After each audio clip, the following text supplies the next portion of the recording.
Donc les policiers, les gendarmes, les préfets, leur métier tous les jours, c'est de permettre le droit de manifester.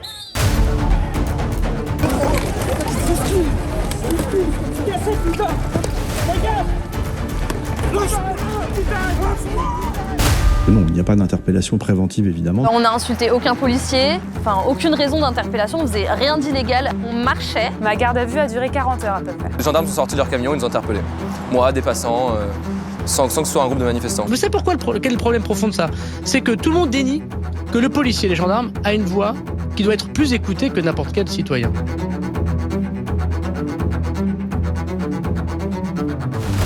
Bonjour à toutes et à tous. Suite de notre série sur le phénomène des gardes à vue abusives pendant le mouvement contre les retraites.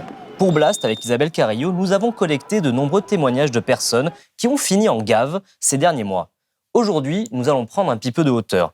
Les 24 et 25 mars derniers, les équipes du contrôleur général des lieux de privation de liberté ont visité 9 commissariats parisiens pour contrôler les conditions de prise en charge des personnes placées en garde à vue. Le résultat, envoyé dans une lettre au ministère de l'Intérieur, est alarmant. Atteinte grave aux droits fondamentaux, des personnes placées en garde à vue pendant les manifestations, recours massif aux gardes à vue à des fins de maintien de l'ordre public. Ces mots, ce sont les vôtres, Dominique Simoneau. Vous êtes contrôleur général des lieux de privation de liberté, qui est une autorité indépendante. Ces mots sont très forts. C'est les mots de votre rapport. Est-ce que vous pouvez nous expliquer pourquoi vous avez choisi d'utiliser ces mots-là ? Eh bien, parce que c'est d'après les constats qu'on a réalisés donc, sur ces 2 jours de contrôle dans les commissariats parisiens qu'on a décidé, au vu de la masse de garde à vue dont on entendait parler, on s'est dit on va aller voir comment ça se passe. Et vous savez que les autorités qu'on visite ne peuvent nous refuser aucun papier, aucun document. Donc on a tout demandé, tout fait extraire les fiches d'interpellation, les fiches de garde à vue, etc. On a beaucoup discuté, comme on fait chaque fois qu'on visite, avec les fonctionnaires, le personnel, puis avec les gens privés de liberté dans les cellules. Et c'est là qu'on en est arrivé à comprendre que était en marche, on s'était servi d'une espèce de technique, qui est de ramasser un peu tout le monde aux abords de la manif, ou dans la manif, et souvent aux abords. Et c'est à la fois intimidant, c'est à la fois décourageant d'y retourner, et c'est une technique de maintien de l'ordre qui, à ma connaissance, moi je pensais que ça remontait à 2019, à la note Gilets jaunes que le Canard enchaîné avait sortie, du procureur de Paris, qui disait vous ramassez tout le monde, tout ce que vous pouvez, aux abords des cortèges. Et on fera le tri ensuite. Non seulement on fera le tri ensuite, vous m'emmenez tout ça en garde à vue, mais vous ne le relâchez pas avant que les manifs soient terminés. Vous voyez, ça faisait déjà moins de monde dans la rue.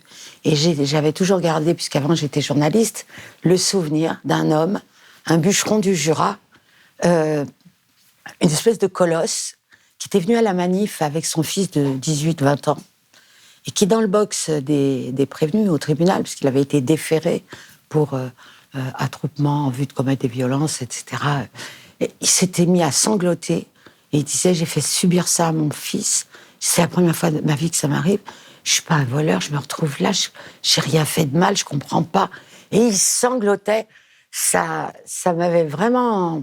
Je me suis dit, ça a dû être dur ce qui... Et il a décrit une cellule de garde à vue immonsément sale, avec des matelas infects et un peu d'excréments un peu partout, parce qu'il n'y avait pas tellement de quoi aller aux toilettes. Mais donc c'est pas anodin, une garde à vue. C'est pas anodin, c'est ce que je veux dire. Donc, cette technique gilet jaune, ça voulait dire, vous m'enlevez le plus de monde possible du pavé, et puis ça va se répandre, et on saura qu'il vaut mieux pas aller à la manif, et ça fait toujours moins de monde dans la rue.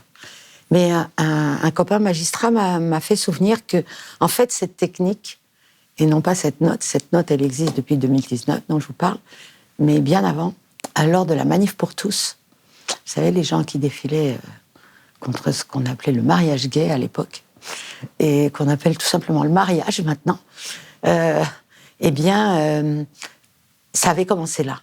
Dans le cas de ce mouvement. De ce mouvement. Ça, c'est quelque chose que nous, on a pu constater, les journalistes Voilà. de terrain. C'est depuis le 49-3 et en particulier donc le 16 mars, il y a eu une multiplication des manifestations spontanées.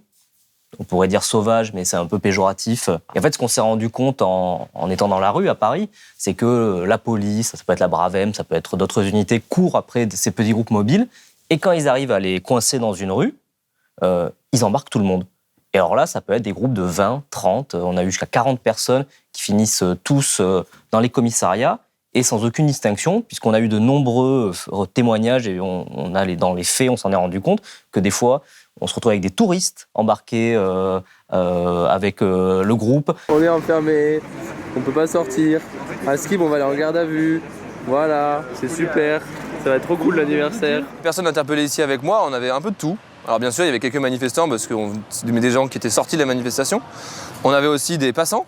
On avait une dame qui sortait du restaurant, qui était même pour la réforme des retraites. On avait un étudiant suisse qui était là pour faire des études pour le semestre. On avait un Australien qui était là, qui faisait du tourisme à Paris. On avait aussi 2 Italiens, un qui habitait à Paris et un ami à lui qui était venu lui rendre visite pour le week-end, qui parlait pas un mot de français.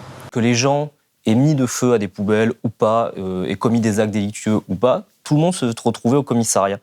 Donc ça, c'est vraiment ce type de technique que vous dénoncez ? Oui. Je comprends très bien de ce que m'a répondu à la fois, ce que m'ont répondu à la fois le préfet de police, Laurent Nunez et Gérald Darmanin surtout. C'est que les circonstances sont exceptionnelles. Ça, je l'admets tout à fait. De même que je trouve, mais à vomir, les images des policiers en feu à qui des gens ont osé lancer des cocktails Molotov. De même, 1er mai notamment. Oui, c'est immonde. De même que les attaques, ce qu'on balance sur les policiers, on en a tous vu, ces objets artisanaux faits de ciment, de clous. Enfin bon, je trouve ça mais un scandale. C'est impardonnable. Le malheur, si je peux dire, c'est que c'est pas ces gens-là qu'on arrête. C'est pas les Black Blocs qu'on arrête. Les Black Blocs, ils sont immensément agiles. Ils courent, c'est pas qu'ils courent, ils volent. Et derrière les policiers, avec tout leur harnachement, ils n'arrivent pas trop à les suivre. Donc on arrête un peu au hasard. Alors ça, c'est une première partie de ce qu'on dénonce. Mais la seconde, c'est qu'on arrête aussi des gens qui n'ont rien à voir avec... qui passaient là, gentiment, qui voulaient manifester. Ou oui, comme vous dites, des gens qui passaient par là. Et alors, vous dites carrément que ces gardes à vue massives, en soi, c'est une forme d'outil de contrôle, voire de répression du mouvement social. En tout cas, c'est une forme, une manière de s'assurer que certains ne retourneront pas à la manif, puisqu'ils seront en garde à vue. C'est une manière de dire aux autres, faites attention à leurs copains, puisque tout se sait maintenant. Je veux dire, tout sur les réseaux sociaux, partout, grâce au journalisme de terrain, tout le monde filme et tout le monde a tout en temps réel. Donc ça se sait ce qu'on risque si on va en manif. Et on appelle ça des arrestations préventives, avant qu'il y ait eu la moindre chose, le moindre infraction commise. La préfecture se défend. Laurent Nunez dit que ça n'existe pas les arrestations préventives en France. Il n'y a pas non plus d'interpellation préventive. Je sais que c'est un reproche qui a été fait au préfet de police d'avoir interpellé un certain nombre d'individus qui finalement, après leur garde à vue, n'ont pas été poursuivis, mais c'était des individus qui étaient présumés auteurs d'infractions, qui avaient été interpellés dans un groupe qui commettait des infractions. Et donc, non, il n'y a pas d'interpellation préventive, évidemment. De toute façon, toutes les interpellations sont faites sous l'autorité du parquet et elles sont faites dans les règles. Alors, on n'est peut-être pas d'accord sur la définition de préventive, parce que, si vous voulez, vous êtes placé en garde à vue quand il existe contre vous un soupçon fort que vous ayez commis ou que vous ayez tenté de commettre un délit. C'est sur la définition de tenter de commettre, j'imagine qu'on n'est pas d'accord. Parce que si c'est des gens qui passent par là, c'est des gens qui veulent manifester calmement, comme j'ai vu vos témoignages, les témoignages que vous avez recueillis, ça a l'air de gens, ils peuvent mentir, mais ça a l'air de gens tout à fait normaux, tout à fait calmes. Essentiellement des étudiants sans casier judiciaire qui sont ressortis libres après 24-48 heures. Et quand on ressort libre de garde à vue, mais surtout, quand on ressort libre, l'immense majorité, c'est pas la totalité des gens, sont ressortis libres du tribunal, après comparution immédiate. Je dis ça parce que la comparution immédiate, c'est une forme de... C'était ma spécialité quand j'étais journaliste, si je peux dire. Et c'est une forme de justice très expéditive. Vous êtes arrêté, déféré devant le procureur, et dans la foulée, vous passez devant le tribunal. Ben, en général, quand vous passez en comparution immédiate, la punition naturelle, c'est la prison. Si vous ressortez libre, c'est qu'il n'y a vraiment rien dans le dossier. Alors on va nous répondre, et on nous répond. Il n'y a peut-être rien dans le dossier parce que c'est des circonstances tellement exceptionnelles qu'on n'a pas le temps de ramasser les indices. Mais voyez, quand je me suis trouvée au commissariat avec mon équipe, on a parlé aux officiers de police judiciaire qui, eux, sont tenus par des règles strictes de la garde à vue. Donc, eux, au vu des fiches d'interpellation tellement floues ou cochées un peu n'importe au hasard, parce qu'il y a plein de cases à remplir, eh bien, ils étaient étonnés. Et ils nous ont raconté, ils appelaient les agents interpellateurs. Ils leur disaient, dis donc, tu nous as envoyé truc là. Mais c'est pourquoi? Et chaque fois, ils tombaient sur des agents interpellateurs qui étaient incapables de leur dire pourquoi.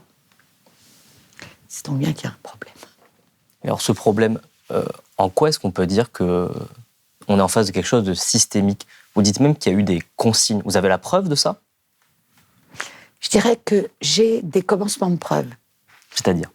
En droit, on appelle ça le début d'une preuve. C'est-à-dire ça commence à faire peut-être un faisceau de preuves, un faisceau de présomptions qui s'achemine vers la preuve.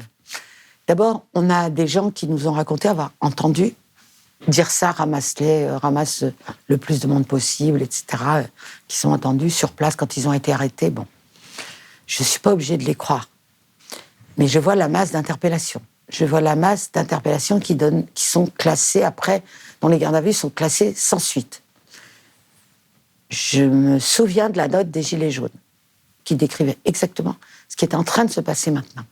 C'était une note du parquet, sous l'autorité de qui, d'ailleurs, se déroulent les gardes à vue, on y reviendra peut-être. Et puis, quelqu'un m'a fait remémorer ce souvenir de la manif pour tous, à l'époque où Christiane Taubira était ministre de la Justice, et où les manifs étaient violentes, et où les gens étaient ramassés un peu de cette façon.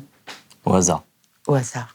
Et quand vous parlez de... Enfin, si on appelle hasard, c'est pas tout à fait le hasard. C'est le hasard, oui, du type ou de la fille qui passe près de la manif, que ce soit pour manifester, pour passer à côté, ou parce que cette personne va dans tel ou tel lieu. Le hasard défini par le cortège, les cortèges. Oui.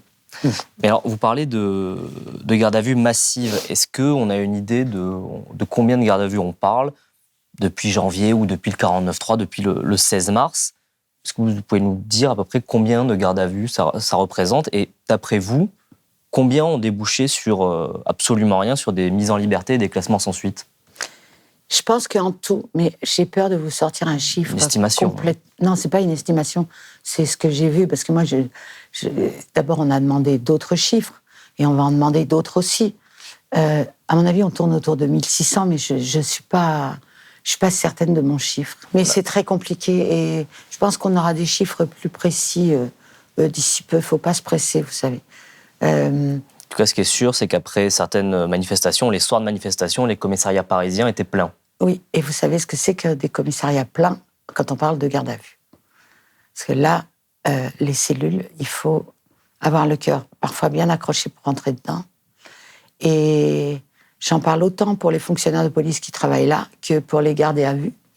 Parce que c'est littéralement parfois, mais immonde, quoi.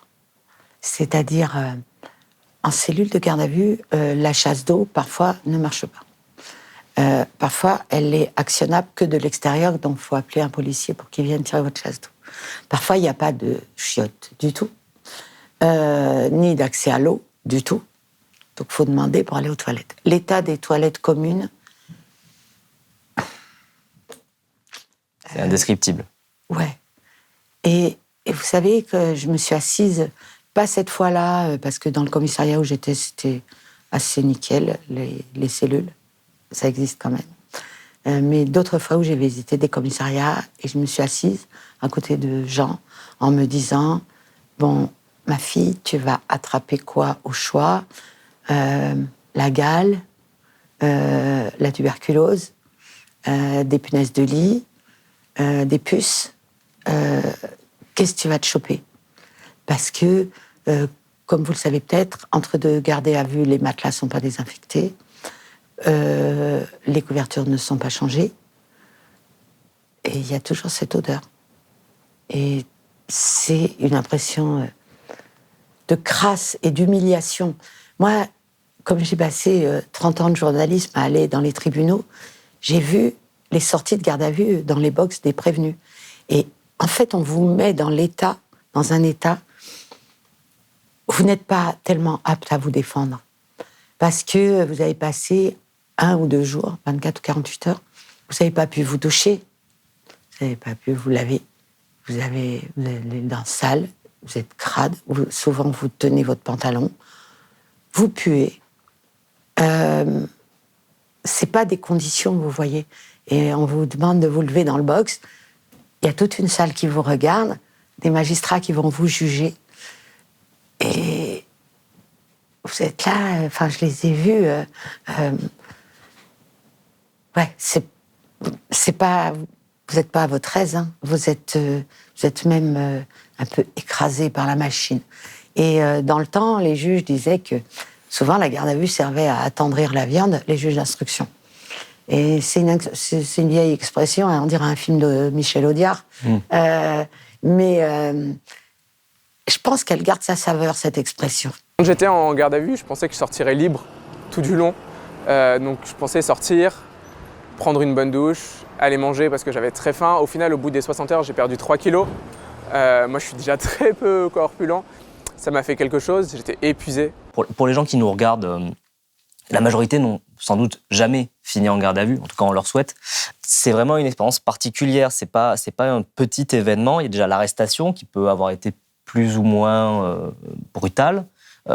Ensuite on est placé dans un camion de police. Et on finit dans un commissariat. Voilà. Et où là on tombe sur les conditions que vous venez de décrire. Oui. Quand il y a des places en cellule. Ma garde à vue a duré 40 heures à peu près. Pour faire toutes les auditions en même temps et pour faciliter la tâche au commissariat, enfin aux OPJ, ils nous ont gardé les 2 filles, le mineur avec les autres garçons, sauf qu'il n'y avait pas de cellule pour nous. Donc on a passé toute la journée du samedi, l'autre fille, le mineur et moi, attachés à un banc devant la cellule des garçons. Sur le plan des libertés, c'est extrêmement préoccupant quand même. Alors l'autre jour, il y a un journaliste, pas vous, qui a essayé de me faire dire « Mais alors, en se fichant un peu de moi, vous dénoncez carrément une dictature. » Et j'ai trouvé que cette question était complètement débile, parce que des dictatures, actuellement, je pense qu'on est payé pour voir ce que c'est. C'est absolument pas le cas de la France. Je dis qu'il faut faire attention et ne pas tomber dans cette espèce de travers qui veut que les manifestations soient réprimées de cette façon en empêchant les gens d'y aller, finalement. Pas besoin d'être en dictature pour qu'il y ait des atteintes aux libertés individuelles. Exactement. Ça existe aussi les démocraties illibérales. Oui, moi j'ai entendu ce mot, j'en suis pas à dire ça du tout, parce que, vous voyez, il y a des recours, il y a des autorités indépendantes qui peuvent dénoncer les choses, la défenseur des droits également. Il y a des avocats. Et alors, quand vous avez décidé de sonner l'alerte, en fait, oui. On a un peu parlé de la ligne de défense du ministère de l'Intérieur et de la préfecture de Paris. Ça allait un petit peu plus loin que se cacher derrière des circonstances exceptionnelles. Laurent Nunez donc nie toute interpellation préventive. Gérald Darmanin s'est carrément dit insulter, que vous insultiez les forces de l'ordre et outrepassiez vos compétences. J'ai lu le courrier que vous a adressé la contrôleure générale des lieux de privation de liberté. C'est quand même assez édifiant ce qu'elle a vu. En fait, à certains moments, on dit aux policiers, prenez-en au hasard, vous les placez en garde à vue et puis on verra bien après sur la base de quels indices on pourra justifier ces gardes à vue. Elle témoigne également d'agents... Vous comprenez que ce que vous dites, et je comprends ce que vous dites puisque c'est ce qu'elle dit, est très insultant pour les forces de l'ordre. Non, pas du tout. Je vous dis que ça n'existe pas. Souffrez qu'il y ait en France des autorités indépendantes. Bon, le message n'a pas été spécialement bien reçu, visiblement. Non, pas du tout bien reçu, mais disons que le ministre de l'Intérieur a la fâcheuse habitude, parce qu'en 2021, on lui avait envoyé une collection de commissariats visités absolument infects. Et il avait nié en disant oui, mais elle se trompe, c'est pas comme ça. Et plus, c'est que 17 commissariats sur les centaines de commissariats. J'avais répondu, monsieur, oui, c'est 17 commissariats visités sur 6 mois, mais ça compte pour les centaines d'autres que mes prédécesseurs et moi, on a visité. Et c'est tout pareil. Et en plus, c'était pendant la crise Covid, et je lui reprochais l'énorme gap entre ce qu'on voyait à la télé, attention, les gestes barrières, vous approchez pas dans les magasins, enfin, tout le monde se souvient, et que dans les cellules de garde à vue, dont les 3/4 des gens, je le rappelle, ressortent libres, donc parmi nous tous, on relâchait des gens qui avaient vécu à 3/4 dans des cellules, avec les matelas non désinfectés, les couvertures non lavées, et donc susceptibles de coller le virus à n'importe qui. Donc je trouvais ça quand même, que ça relevait un peu du tragicomique, son truc. Oui. Voilà. C'est même la peine de tousser dans son coude. Oui, exactement. Et alors, pourquoi on a l'impression quand même qu'à chaque fois qu'il y a des gens qui tirent la sonnette d'alarme comme ça, des gens comme vous, des autorités indépendantes, en face, on a plus qu'une cécité, on a un déni absolu, ou des violences policières, ou des conditions de détention indignes. À chaque fois, on a des responsables politiques qui visiblement pensent qu'il suffit de dire qu'un problème n'existe pas pour qu'il disparaisse magiquement. Est-ce que c'est pas un peu étonnant, ce genre d'attitude ? Si, bien sûr, ça peut pas. C'est étonnant, mais quand vous y pensez, c'est un réflexe humain. Personne n'aime être critiqué. Et c'est une question de rapport de force, il faut tenir bon. Moi, je vais tenir bon. Rien ne m'intimide. Si vous voulez, ça m'embête que le ministre de l'Intérieur le prenne comme ça, et le préfet de police également. Mais en quoi ça ne m'empêchera pas de continuer ? Oui, vous n'êtes pas là pour leur faire plaisir. Je suis pas là pour plaire, comme je dis souvent, le contrôle général des lieux de privation de liberté n'est pas là pour plaire. Et je le dis souvent quand on visite d'autres lieux de privation de liberté, tels les prisons ou les hôpitaux psychiatriques, on n'est pas là pour plaire. C'est moche. C'est plus agréable d'être là pour plaire. C'est plus facile, mais il y a quelque chose de très beau dans ce qu'on fait, justement, pour ça. Et de ne pas avoir peur de le dénoncer, c'est une grande force qu'on a tous, toute l'équipe. Et alors justement, pour les gens qui peut-être ne connaissent pas votre poste et ce que fait l'autorité que vous représentez, vous êtes en poste depuis 2020, c'est ça ? Octobre 2020. Alors, est-ce que vous pouvez nous expliquer qui vous a nommé et comment fonctionne le rapporteur général des lieux de privation de liberté ? Alors, je pense avoir été choisi par le ministre de la Justice, que je connaissais de longue date. Ensuite, j'ai été nommée par le président de la République. Qui était à l'époque le ministre de la Justice ? Éric Dupond-Moretti. Par Éric Dupond-Moretti. Avec qui je me dispute. Que vous aviez croisé vous savez, quand on est journaliste spécialiste de justice, on ne peut pas ne pas connaître... Acquittator. Et après, j'ai été nommée par le président de la République, après un entretien avec lui. Et ensuite, cette nomination... Vous avez eu un entretien avec Emmanuel Macron ? Oui. Vous pensez qu'il regrette un petit peu de vous avoir nommé maintenant ? Je l'ai prévenu, je l'avais prévenu. J'ai dit, vous aurez que des emmerdes avec moi, je ne comprends pas pourquoi vous me nommez. Donc, mais il a eu des emmerdes, ils ont eu avec les autres avant moi, donc bon. Mais elles existent, ces autorités indépendantes. C'est sûr que c'est désagréable à entendre les critiques. Ensuite, je suis passée devant le Parlement, une drôle d'épreuve, devant la commission des lois du Sénat, puis après devant la commission des lois de l'Assemblée, pour qu'ils votent soit en ma faveur, soit en ma défaveur. Ils ont eu à valider votre nomination. Voilà. Et donc là, depuis 4 ans, concrètement, combien de personnes travaillent ? 2 ans et demi. Ah oui, exactement. Je croyais qu'on était en 2024, moi déjà. Mais parce ça que, passe vite. vous savez, c'est les années Covid. Elles nous Oui, elles ont ont, été elles nous plus ont longues. rétréci le temps. Et alors, là, concrètement, depuis 2020, vous avez combien de personnes qui travaillent avec vous pour contrôler, parce que c'est pas une petite affaire, contrôler le milieu carcéral, les gardes à vue, également les endroits où les gens sont retenus dans un cadre psychiatrique. Donc c'est énormément de, Plus les centres de lieux, rétention. les centres de rétention administratifs. Donc Plus les centres éducatifs fermés pour les mineurs. ça fait beaucoup. Vous êtes combien? On est 34 permanents et 32 qu'on peut appeler vacataires, qui sont des contrôleurs extérieurs et qui se mobilisent sur les missions. Parce que toutes 5 équipes partent 15 jours, les 15 premiers jours du mois, faire des visites, des contrôles dans différents lieux. Tous les mois? Tous les mois, 15 Donc jours. vous êtes une soixantaine à faire ces visites. Oui. C'est suffisant? Écoutez, faudrait qu'on soit plus, c'est sûr. Globalement, il est dans quel état, de votre point de vue, le respect des libertés individuelles en France, aujourd'hui en 2023? C'est large. C'est une bien large question pour moi. Moi, je vais vous dire, on a plutôt les mains dans le cambouis à aller en prison, puisque je suis là, j'en profite. Il y a aujourd'hui 73 300 détenus, c'est-à-dire le plus qu'on n'ait jamais connu. Dominique Simoneau, vous êtes en train de m'expliquer qu'on a un vrai problème de surpopulation carcérale et de conditions de détention en France, que ce soit en prison, dans les lieux de rétention, dans les commissariats. Et pourtant, on entend dans certains partis politiques, chez certains syndicats policiers, dénoncer le laxisme de la justice. Comment on peut avoir une justice laxiste si on n'a jamais eu autant de gens en prison en France? C'est précisément parce que la justice n'est absolument pas laxiste.